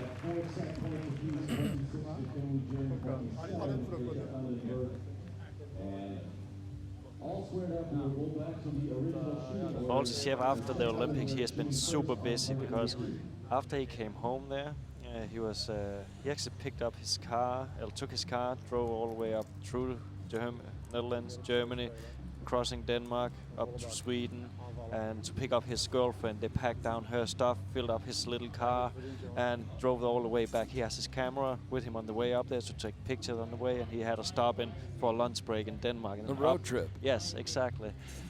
So Maybe that's what you need after the intensity of the Olympics, where he, by the way, almost won a bronze medal. Exactly, and even though it was amazing shooting for him for his first Olympics and that, but he was still disappointed, which is what you really want to see, though. Yeah, it is. It's when you see it from outside, you say, but fourth is still. That's still a terrific performance. Exactly, but for him it was just so close, and okay, have to work. Apparently, just work harder. Yeah, definitely more wind in the stands now. We can feel it here in the tent actually. The breeze picking up here in Odense. That was perfect set. Thank you. Have a good teacher. So what gorgeous autumn weather here for the World Cup finals. Yeah, mark it in the books because it's not going to happen again. You're telling me about a week from now there'll be 3 feet of snow on the ground here? Oh, most likely. No, okay. Or the summer could be back, who knows? Oh my gosh. How did he do that? I don't know, but I'll take it. You're talking about that bow arm, the way he whips it. How in the world did he do that and put it in the 10 ring? That's where I see also some of the difference from the Koreans. So the Koreans' forms are so clean, where you see a lot of Europeans or outside of Korea, they're a little bit more into throwing the bow arm if the shot is not good. And it's, Now this could be, oh, it could have. So yes, he it just did. got it. He did. Wrap it up. That's it. Came back from it, and So once again, Kim Woo-jin will be upset in the first round. It happened in Rio, and it happens here at the World Cup Finals. So Mr. Kim losing to Chef Vandenberg. And Chef getting another Korean under the skin, another trophy. And coming from behind to do it. Kim Woo-jin had taken a 2-0 lead in the first set, but Chef Vandenberg comes back. And he wins the match by the final score of 6-4 as he takes the last 2 sets. So an outstanding performance by Chef Vandenberg of the Netherlands. Chef, who won the gold medal at Shanghai at stage 1, which was a sign of things to come this season. Then, also in Shanghai, a team silver medal. Finished just out of the running for a bronze medal in Rio at the Olympics last month in August down in Brazil. And you see the reaction from Ron Vanderhoff. He's pumped up about that. Yesterday he saw Mike Schlosser win a gold medal. Could it happen again today with Chef Vandenberg? It's not out of the realm of possibility. Definitely not. Definitely not. Not by any stretch of the imagination. So Kim Woo-jin sent packing here in the quarterfinals of the World Cup Finals in Denmark. And we will say the best thing about him. He is the 2016 reigning two-time world champion. For the men's Recurve division. On target number 1, leaving the stage and giving way now to the Olympic champion this year from Rio, Koo Ban-chan, who defeated Jean-Charles Valadon to win that gold medal. His competitor walking onto the field of play, representing Denmark. And now from Denmark, Johan Weiss. Attending many World Cups, on target number 2, representing Denmark, Johan Weiss. Johan, 28 years old, averaging just under 9 points per arrow. The line judge for this match is Luca. And he's got the crowd behind him here, and he'll need a lot of crowd support against Koo Ban-chan. was, to say the very least, outstanding in Rio. Kuban Chan averaging 9.4, just under 9.5 points per arrow. He is ranked #1 in the world, a 23-year-old who qualified 6th in Rio with a score of 681 and then worked his way through the field, got to the gold medal match, won the shoot-off with Brady Ellison in the semifinals to get to the gold medal match where he defeated Jean-Charles Belladon and starts off with a 9 here in Denmark.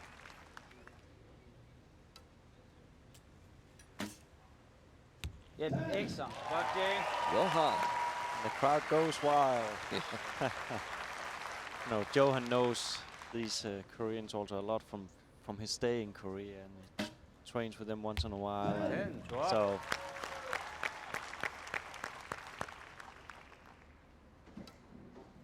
it's a little bit shaky. Not a bad result, though. Good enough. Knotted at 19. 10. Just caught the line. That's a good shot. Drifted off course into the 8 ring, so the set belongs to Kuban Chan, a reigning Olympic champion and the top seed here in Odense. Had a pair of podiums on the tour this past summer, a bronze medal in Medellin, a silver medal in Antalya, making his debut at the Hyundai Archery World Cup final. And we'll see him again in just a moment. Right after this match, he'll come right back for the mixed team gold medal match, or I should say mixed team championship match. We don't really have medals here in Denmark. You Danes like to do things differently, of course, but some cool trophies. Very cool. It's again a different trophy. Yes, a different. It is a. But as far as I know, they get as unique. well unique. That's a good word. Yes. But also I think a collection of some of the fairy tales of Hans Christian Andersen, which is the whole brand of Odense. It's his birth city. So yeah, there's some great fairy tales in there. Most of us probably knows them from around the world, but they'll actually get a booklet of it. He eventually moved into Copenhagen. Yes, didn't he? yes, he did. Was it Neon? Yeah. where the store is? I think it was in Nyhavn. It was, yeah. Yeah. I remember seeing the store there, and I remember thinking, at least in my memory, that he lived above the store in that area there, along the canal. Beautiful, beautiful place.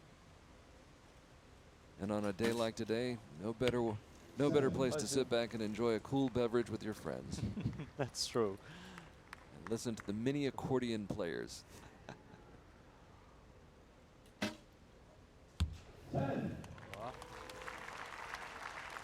Mr. Koo putting on a clinic.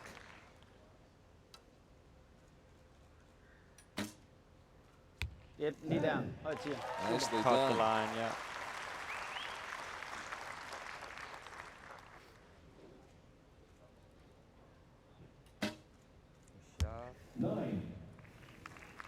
Johan also just coming off the line from a tournament in Russia, an invitation tournament in Russia, where he won. Where it was also the same, more or less the same setup here, so he got some good practice over there for that. Wasn't happy about that one.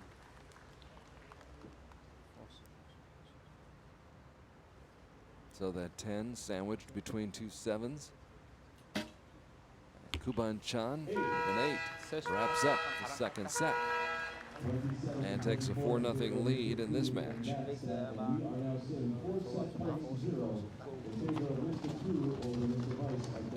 Kuban Chan, in all likelihood, the lone Korean male left headed for the semifinals coming up later today here on Archery TV, where we have a live shot-by-shot coverage for you. We're glad to be coming to you from Denmark here on this Sunday morning. If it's morning, afternoon, or evening, wherever you are in the world, we're glad that you're joining us here on Archery TV. Along with Martin Damsbo, I'm Carl Archie. Yesterday we watched as Mike Schlosser won the men's compound gold medal. Johan Weiss shooting first on target number 2. Well, on the women's side, it was Marcella Tonioli coming up with the biggest win of her career, winning the gold medal. After a tight match and a really close shoot-off. I think it was down to 3 mil or something. It was very close with Sarah Holst Sonneshin, who really so showed she is, I guess as long as she wants to be, she's going to be one of the top compound archers in women's compound for years to come. Could easily be. Could easily be. If she can make it work together with studies and school and work and stuff like that, yeah, she'll definitely be there. I mean, there's life outside of archery. I wouldn't know. You wouldn't. Well, I guess someday we'll grow up. Nah, that's overrated. Keep shooting as long as you can, my friend. That's good.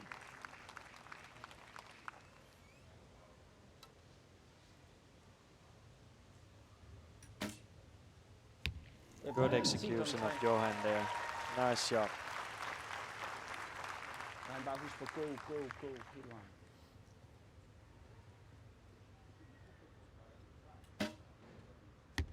Eight. 17 now would be, apiece. 10 now would be good pressure. Five. Not what he had in mind. No. But yeah, Johan is the one living or training together with Maya in Korea, so he also pulled out everything to move over there, to go for the sport and go for the dream. So And to shoot and train in a nation with archers like Kuban Chan, who will indeed advance to the semifinals as he scores a straight set win over Johan Weiss of Denmark. Kuban Chan, the Olympic champion from Rio. Someone was asking him about going home and if he got a chance to rest in Korea, and he said, no, media. They Yep. were everywhere. yep. He All was over a the media place. darling and a media star. Of course, he's so approachable. Yeah. Oh. Such a nice guy. In fact, I'd heard that long before he won the gold medal in Rio. So many of the other archers have talked about how much fun they have when they're shooting on the field with Kuban Chan.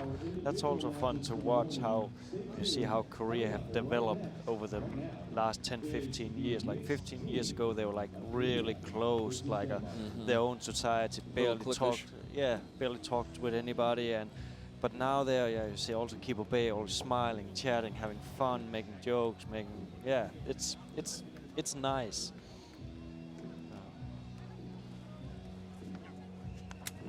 At the end of the day, it is just a game, right?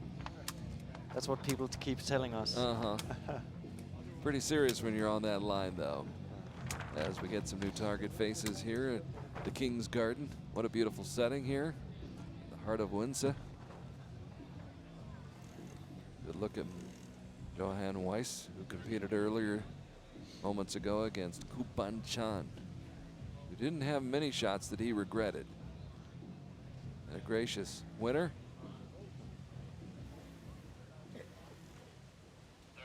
Congratulating Johan on a good effort. And now we get set for our final match of the morning, as the King looks on. He was watching over us in Copenhagen at the Christiansborg Slotsplads as well, so he likes archery. He's everywhere. He want to be everywhere where there's archery. So now we can almost say we are having two Koreans team against each other. At least both of the teams lives in Korea. Mixed team gold medal match, gold medal championship, whatever we'll call it. Yeah.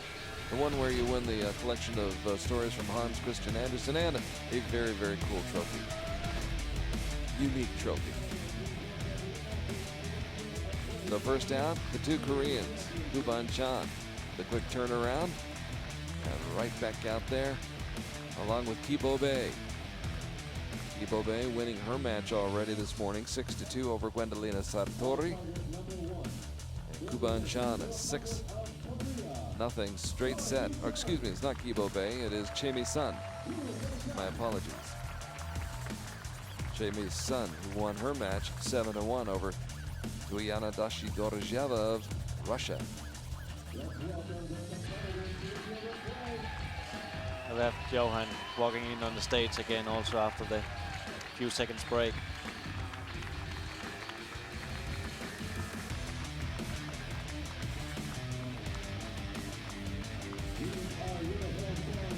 Maya Jerger, Johan Weiss.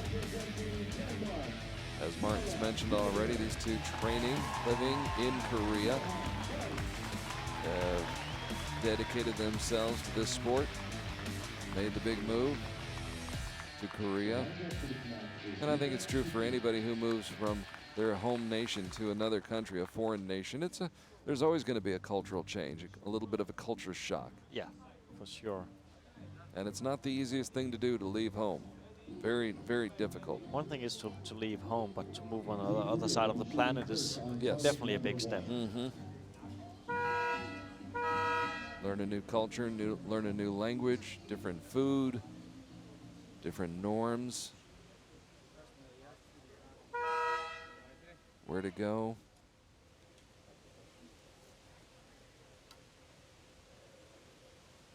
But that's how much the sport means to Maya Jerger and Johan Weiss. 9. Picks up where he left off, Kuban Chan. Now here's Jamie's son, who was in the first match of the morning and now will be here in the final match of the morning.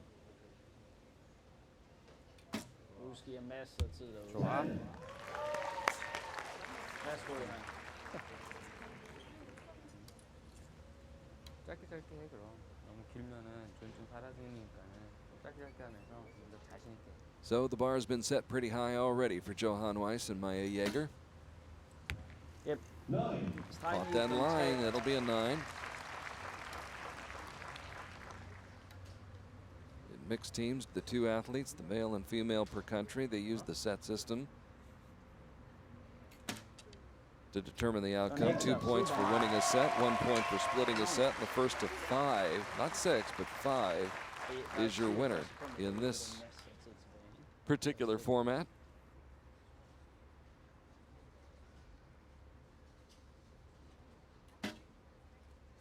Nine. 1시 9.5.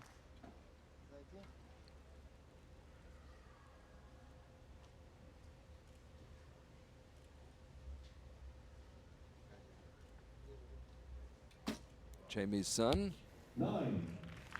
getting the job done with a 9. 좀 강하게 써야겠다.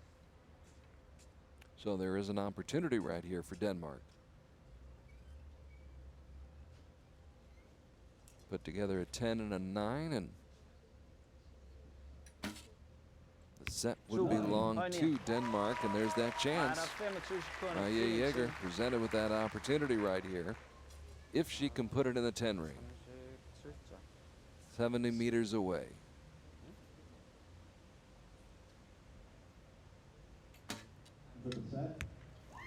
Oh, so close.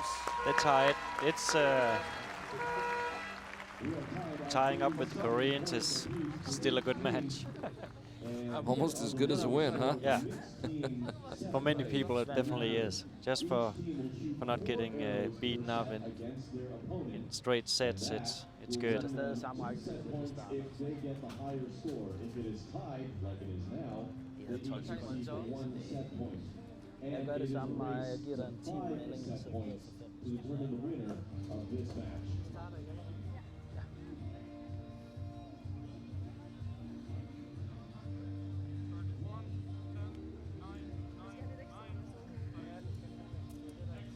Jamie's son, what an incredible winning percentage, 88% in all of her matches that she's competed in on the international level.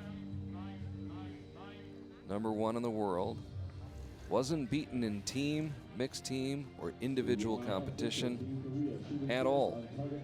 It's almost At either of the also two World unfair. Cup stages. Yeah.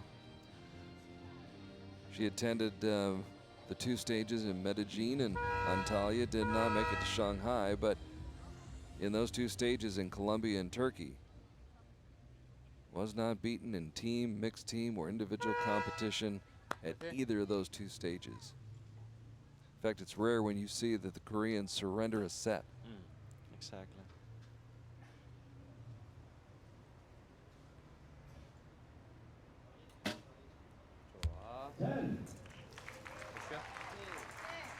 And I don't think they would like to give up any more sets now. Split the first one. We're tied at 1-all.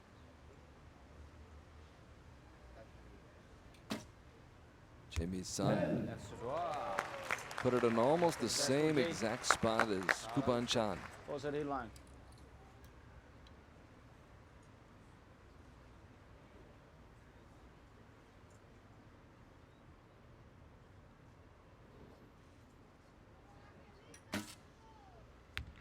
Super. Midten i den. Nice shot of Johan.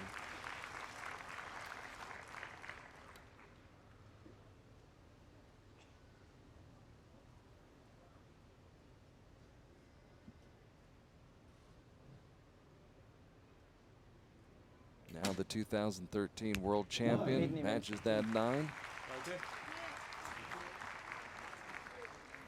Not a bad group, just not good enough for the Koreans so far. Not quite as good as the Koreans group.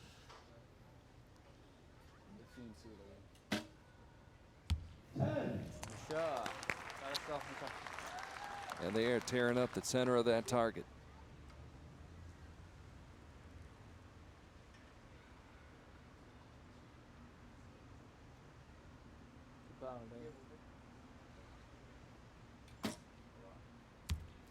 Wow. Well, what else can you say? Wow. Yeah. I wish I could come up with something more profound, but it's wow's what comes to mind. Yeah, just enjoy it. They are certainly enjoying it. And now Johan Weiss and Jerger just have to do the best that they can do. Fin tid, der er 15 sekunder. 마지막까지 10. 한국 양궁 저력을 보여줘야지. 8.3. So good an time academic point, but still. Good time to put it out there now when that match wasn't counting anything. South Korea with a 3-1 advantage right now. Ja, lige præcis. You look at the ages of Kuban Chan and Chemi's son. Chemi's son's 20 years old. She's #1 in the world. Kuban Chan's 23. He's #1 in the world.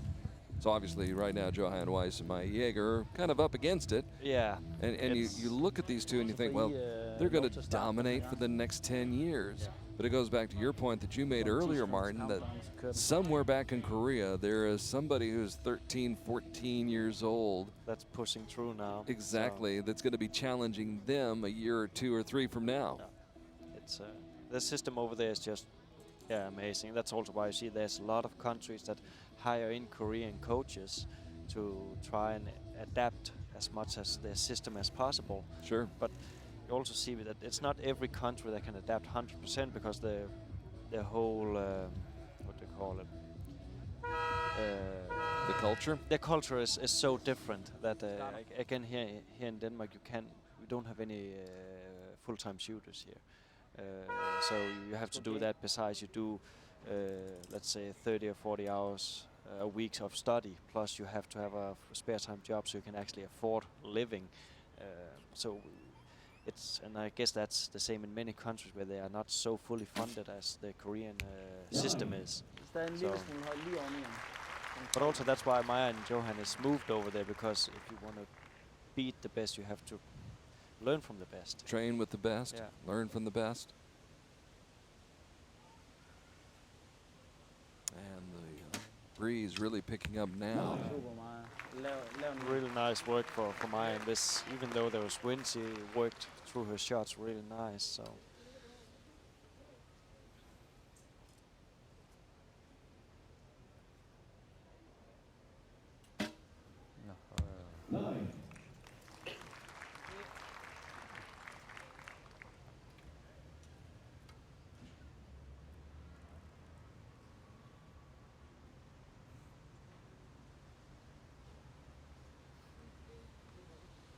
Jamie Sun, the defending World Cup champion from last year's finals in Mexico City. 앞바람 스윙이 나쁘다요. 쳐지는 거 보니까 좀 더 과감하게 쏘던가 주인길에 약간씩 내려주고 시작을 하고 앞바람. Trying to emulate that performance here in Denmark.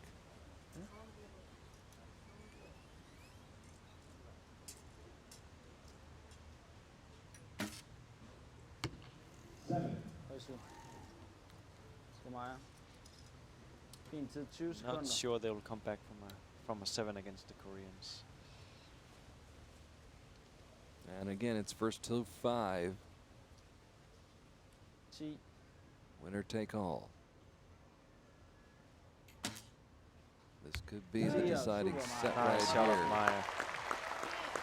And if that was her final shot, that's a good shot to go out on. Exactly.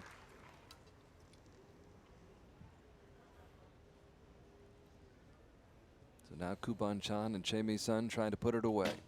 좋아. 좋아.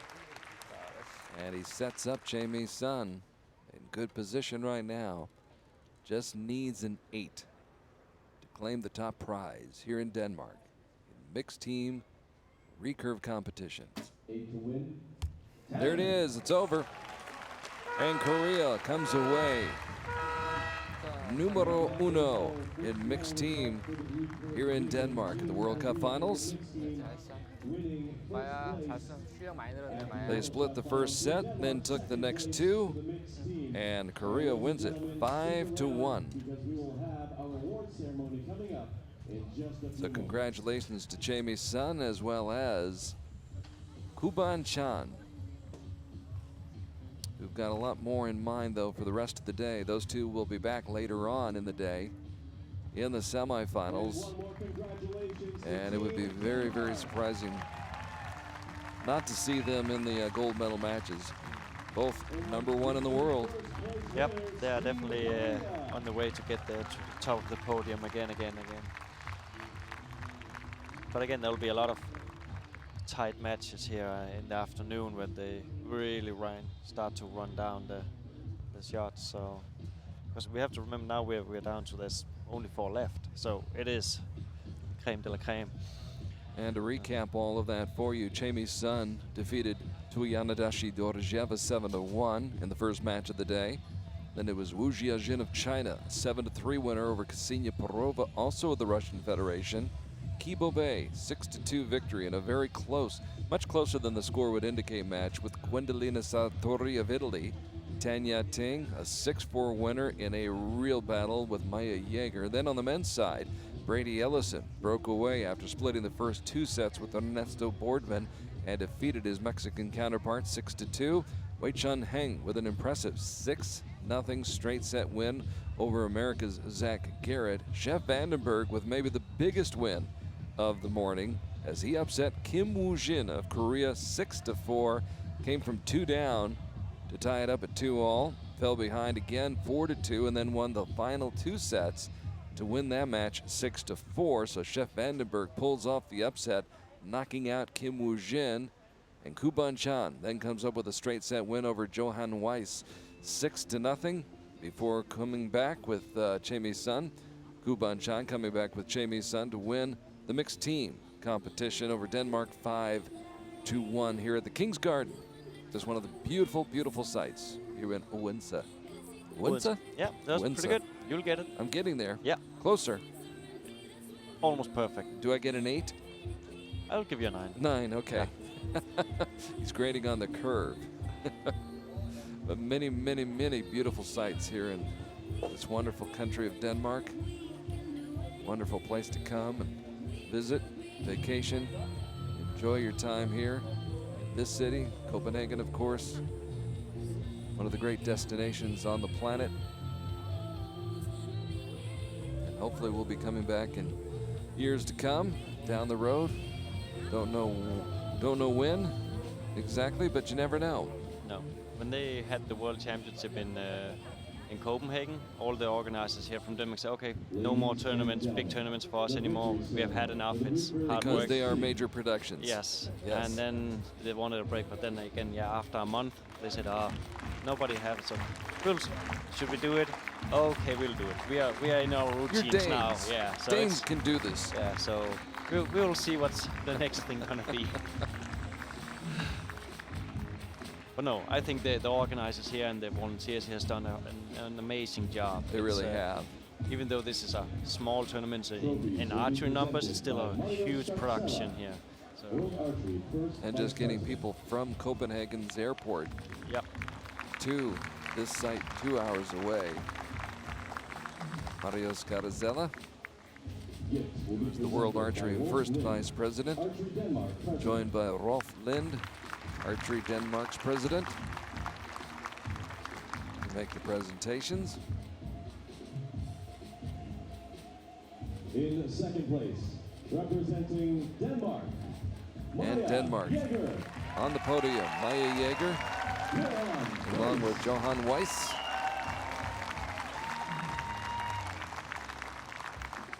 You know that feeling, what it's like to be on the podium here in Denmark. Yeah, it's in not your too home bad. nation. It's not bad. And there are those very unique trophies that we were talking about. Would you care to give us a little insight, a little explanation? I think I need to get back to you on that. Okay, thank you. The book I know. Yes. It's actually where the collection. Really common in Denmark for people when they get baptized and stuff like that. Kids that they get that in as a gift, so you can have them depending on how many fairy tales you want in it. You can have like huge, like 1,000 pages book or this size. So. It's been a fairy tale season for that man, Kuban Chan. And would have been a fairy tale season for Chemi Sun had things gone a little differently down in Brazil. But as we said, she's 20 years old, 20 years young, I should say. She should have time to make it for the next or the next again. Yes.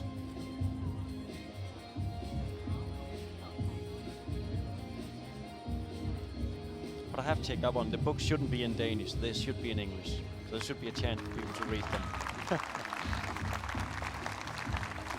Perhaps they've given the Korean translation to Kuban Chan and Jamie Sun. I think Johan Weiss and Maya Jerger can handle the Danish.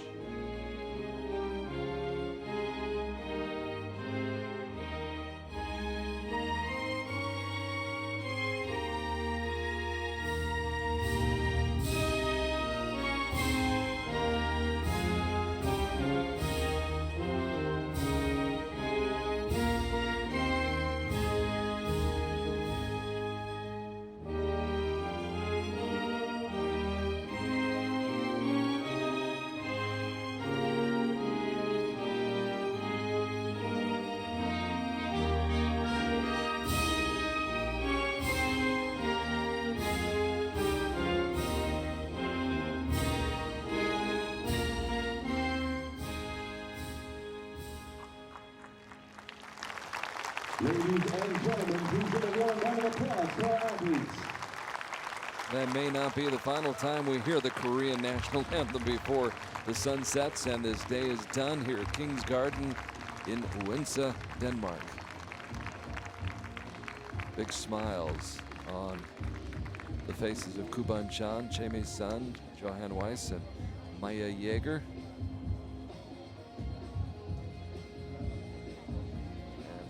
Some outstanding shooting already today. Of course, more in store coming up later on today here on Archery TV.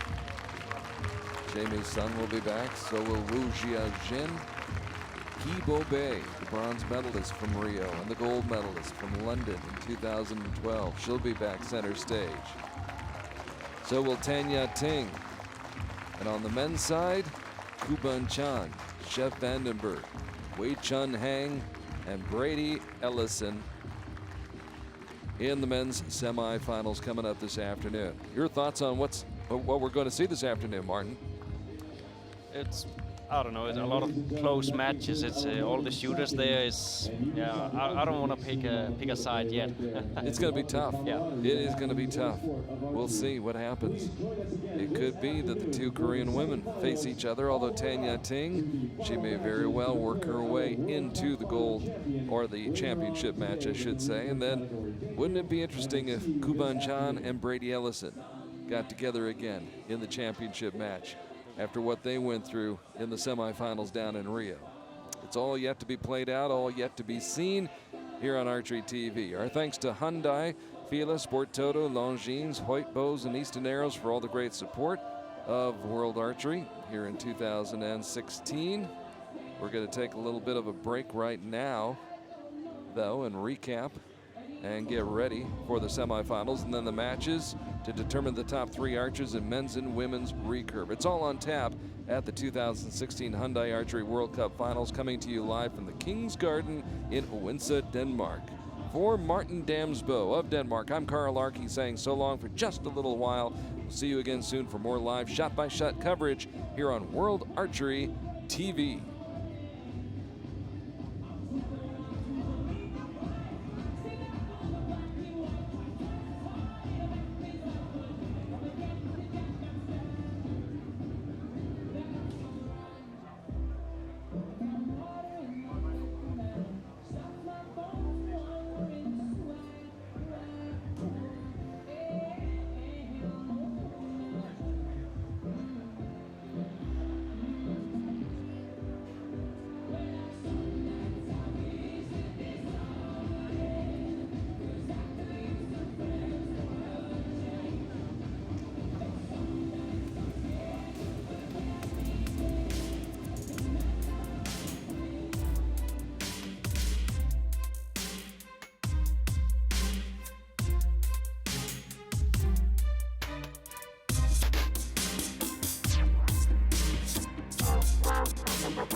Oops.